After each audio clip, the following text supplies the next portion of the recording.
Some knitting designs look incredibly simple but are much more intricate than they might look at first glance.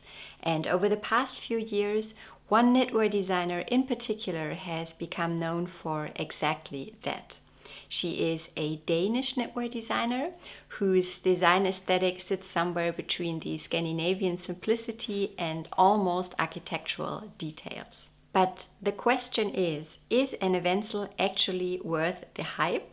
Or is she one of those designers you don't really notice at first, but once you become aware of her, you suddenly start seeing her designs everywhere? In this video, we are going to have a closer look at Anne Ventzel, how she became a designer, what makes her patterns so recognizable, some of her most popular designs, and the story behind her work. And at the end of the video, I have something very special to give away that is connected to her work.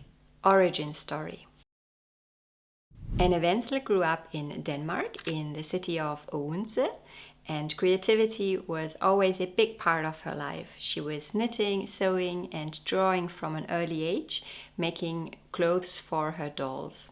But school didn't come as easily to her. She has shared that she struggled with reading and writing, and for a long time she believed that she wasn't particularly good at anything except for her creative work. Even though she dreamed of becoming a designer, this path just didn't feel very realistic to her at that time. Design schools in Denmark required a gymnasium degree that is roughly comparable to a US high school diploma, and that just felt out of reach. So for a while she focused on music instead. I think that part of her story is really important because for a long time creativity was the only part of her life where she felt confident. Everything else, school, academic work, felt difficult. And when you grow up with that feeling, it's very easy to assume that certain paths just aren't available to you, that becoming a designer is something that other people do. But when she was in her early 20s, a friend encouraged her to apply to design school anyway, and she got in. So the fact that she still applied to design school without having the formal qualifications feels like a quiet but very significant turning point in her life.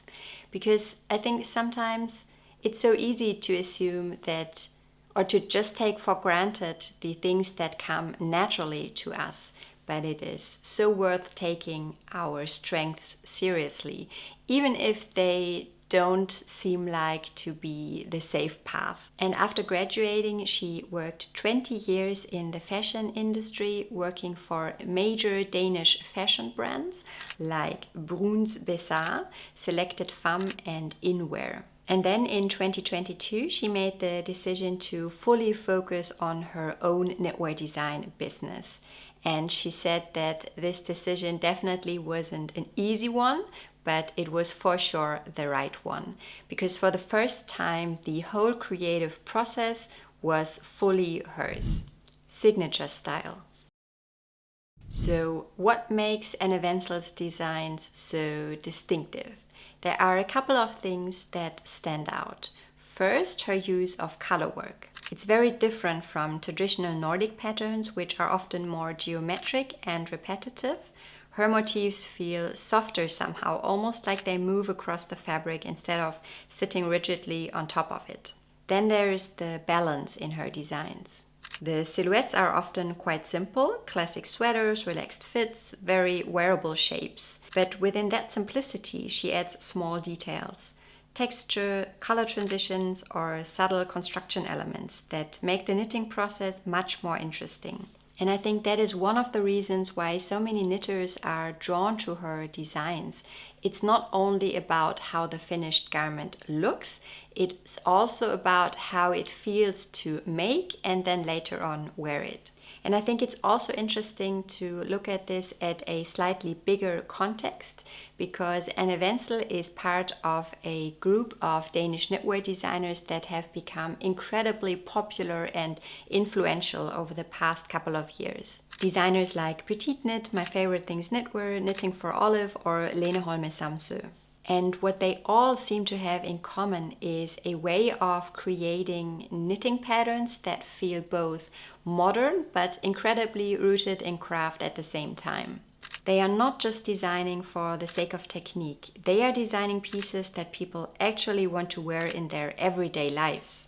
And I think this is a big part of why Danish knitting patterns and designers have become so incredibly popular. It feels relevant, it feels like it would fit into a real wardrobe, but at the same time you can always see the love for the craft in every detail. Pattern section. So what does this actually look like in practice? Because once you start looking more closely at her patterns, you will start to see some details again and again. There are a few designs that really show this, and if you have seen Anne Ventzel's work before, it was very likely one of the patterns that I'm going to show you now. And we're going to start with the spot sweater, which is one of her most recognizable designs. At first glance, it looks quite simple, but when you look closer, those small colorwork details create a texture that feels almost organic. And during the COVID lockdowns, she made a scrap yarn version of this sweater for a knit-along, which became incredibly popular, and I think for a good reason. I think this pattern is a great example of how her patterns invite a bit of creativity while still feeling very intentional. And then there is the Badger and Bloom sweater. This one was designed to be more beginner-friendly, a way to introduce knitters to colorwork in a more approachable way. But even here you still see that same balance between simplicity and detail. But her designs don't stop there. Because when you look at patterns like the Robinia sweater, you will see a bit more added complexity. There's this interplay between texture and color that gives the fabric depth without making it feel overwhelming. And it makes the knitting process feel more engaging, almost like the fabric is evolving as you go. The honey jacket takes that even further. It feels a bit more structured, almost like a piece of outerwear, and I think it really shows how versatile her design language is. She's not just designing sweaters, she's creating pieces that fit into a wardrobe in different ways. One of her patterns that stood out to me personally the most is one that is actually rather simple but has a very elegant, unexpected twist to it, and that is the shorty. I have wanted to knit this pattern for a long time, and when I was on vacation during the Easter school break, it felt like the perfect time to finally cast it on, and this is how far I have gotten. So as you can see, I am currently working on the body, and I am using a 100% cotton yarn in this beautiful soft shade of yellow. This is a yarn by DMC. It is called 100% baby cotton, I think, and I am very much looking forward to being able to wear this piece hopefully very soon. What I love about it is how light, effortlessly elegant and wearable it feels. It's the kind of piece you can imagine reaching for again and again, a true wardrobe staple. And I'm really curious, of course, to see how my version is going to look once it is completely done. And of course, also how it will fit me and how it will feel to wear it.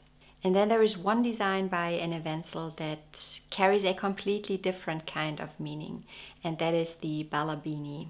A simple beanie and hood set, but the story behind it makes it something much more. In fall of 2023, Anne Ventzel was diagnosed with breast cancer. She shared about this very openly, both on Instagram and in an interview she did with Laine Magazine. And when she had to undergo chemotherapy and later on also surgery, knitting became something else entirely for her. She designed the Balabeanie to keep her head warm during chemotherapy, and she used a very soft cashmere yarn that would feel gentle against her skin. And what stayed with me the most was something she said in that interview with Laine. Knitting made me stronger. Because for many of us, knitting is already something very calming. But when you are going through such a difficult phase of your life, knitting can become something else entirely.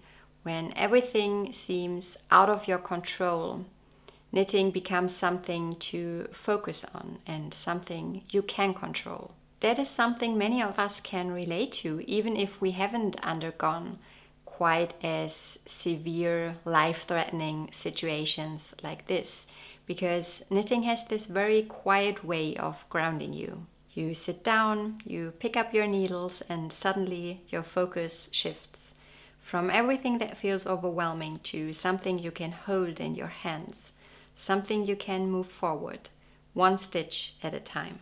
And maybe that's also one of the reasons that Anne Ventzel's designs resonate so much, because they don't just look beautiful, they also carry this sense of calm, intention, and a way of slowing down.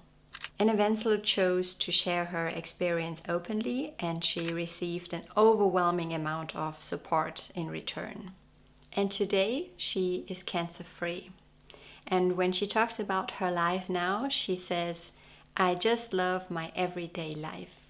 And I think this appreciation, this perspective for enjoying small, quiet moments is something you somehow can feel in her designs as well. And if you would like to read the interview that Anne Ventzel did with Laine Magazine yourself, I actually have a copy of that issue here that Laine has very kindly sent to me and that I would like to give away to one of you.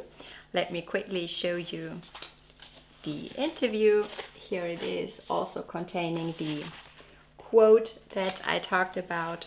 So if you would like to win this copy, all you have to do is leave a comment down below letting me know which of Anne Ventzel's patterns you would most like to knit. I am going to choose the winner exactly 1 week from now and announce it in a community post here on YouTube. And if you are part of my online community, the Handmade Wardrobe Circle, I am also going to give away another copy of the same issue in the community. So if you're a part of it, just go to the community and check it out there. Why she matters. Anne Ventzel may not be the loudest voice in the knitting world, but her designs have a way of quietly staying with you. And I think her work reminds us that patterns don't have to be overly complicated or complex in order to be interesting. Sometimes the beauty lies in the subtle details. Now, if you enjoyed learning about Anne Ventzel and if you generally enjoy learning about knitwear designers and their life stories, I think you're also going to like this video over here. And I'll see you in the next video. Until then, take care. Bye.